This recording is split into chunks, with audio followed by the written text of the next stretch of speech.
this chapter, we cover PHP, a common web development tool, and how it can assist us in database programming. PHP is considered to be an abbreviation for Hypertext Preprocessor. Additionally, we can use PHP code to encrypt files.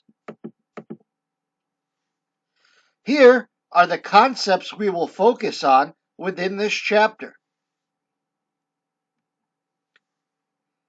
I have used PHP to enhance web forms created using JavaScript, but its association with the web makes PHP a useful tool for database programming.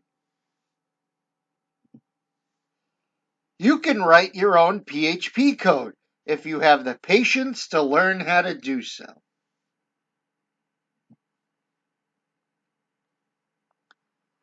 A database management system relies heavily on where the database is stored, the server. PHP relies heavily on the web server the PHP file is stored. An HTML file can be opened in any web browser, even without internet access.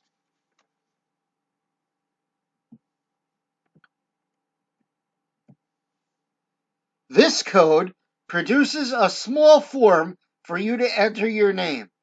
Once you submit, a welcome message appears.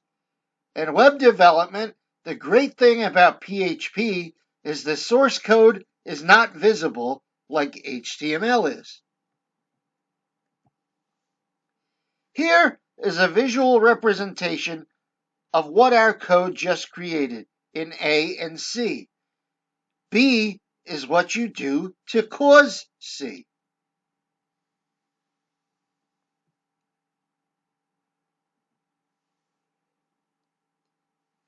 PHP is similar to HTML in that it has set tags. It also has set commands like SQL, SQL. The capabilities of POST are why web designers use PHP for forms, as it can store many inputs at once. PHP, like HTML and programming languages, has syntax requirements you must follow in order for your code to work properly. The $sign before variables is the same as a semicolon after a Java statement. It must be there. PHP creates an array or small database to store amounts of data, but can be used for much more. Just like programming languages with variable requirements, PHP is also similar to programming languages in its data types and constraints.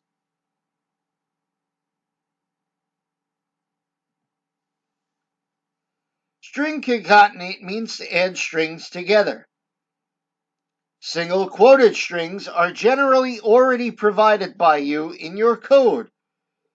Double quoted strings require input to produce a variable's data.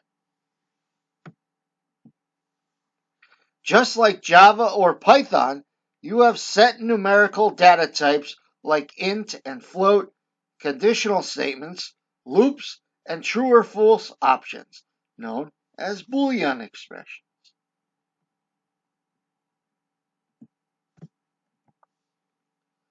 This PHP code merely illustrates how our data types work. Notice username in double quotes on line 10. We must input values there.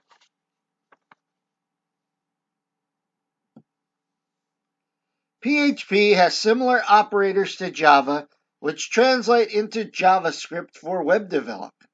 These, as I'm sure you can tell, produce Boolean expressions, yes or no, true or false.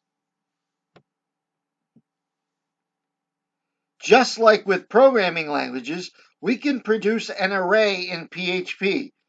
This is helpful for database programming. Notice first dimension represents our tuples and second dimension represents our columns.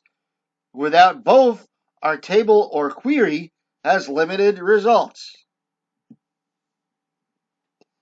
In a numeric array, a variable is assigned an index.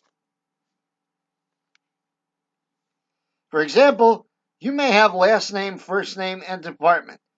You would have an index array of 0, 1, 2, since we have 3 elements in the index. Associative array relies on relationships of variables of elements. Indexes are used instead of going through all of the data.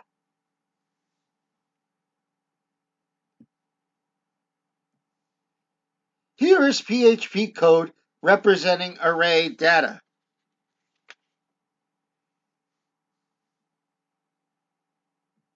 Notice the array.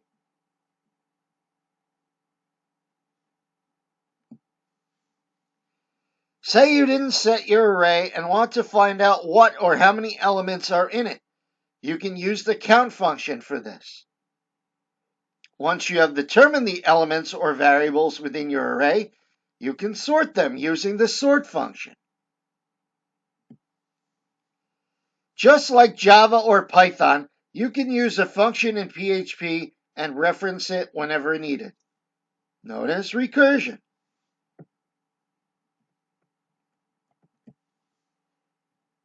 Here we have code we saw earlier, a simple form asking for your name and then giving you a welcome message.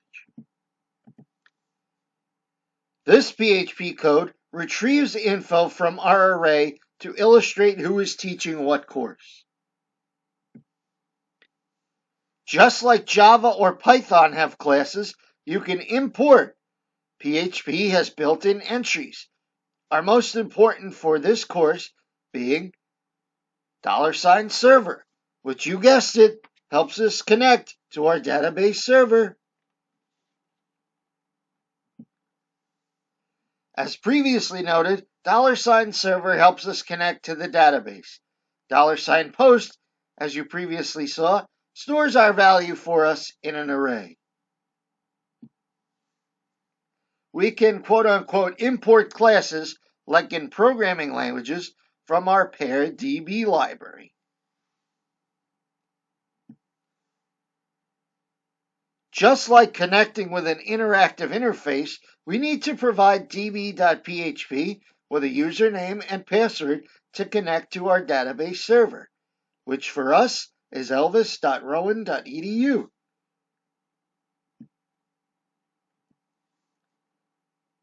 You have previously seen SQL statements to create a table and add or insert info. This is PHP code to do the same. PHP can take SQL commands and execute them if presented properly. PHP even can provide SQL error messages. PHP and database programming are used in conjunction when retrieving data from the web. Placeholders are for data not yet retrieved, not nulls.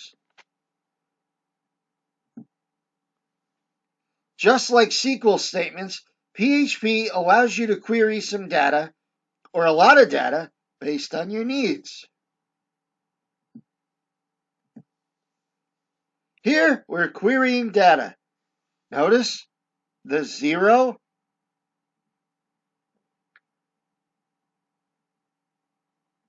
and 1, which are index arrays. We must be connected to the web for your PHP code to work, unlike HTML, which can be opened in any web browser, known as a client. Given PHP's web development capabilities, it works well with other web development tools like JSP, JavaScript, JSON, etc. You should now have a firmer grasp on PHP and how it works for the web and with databases.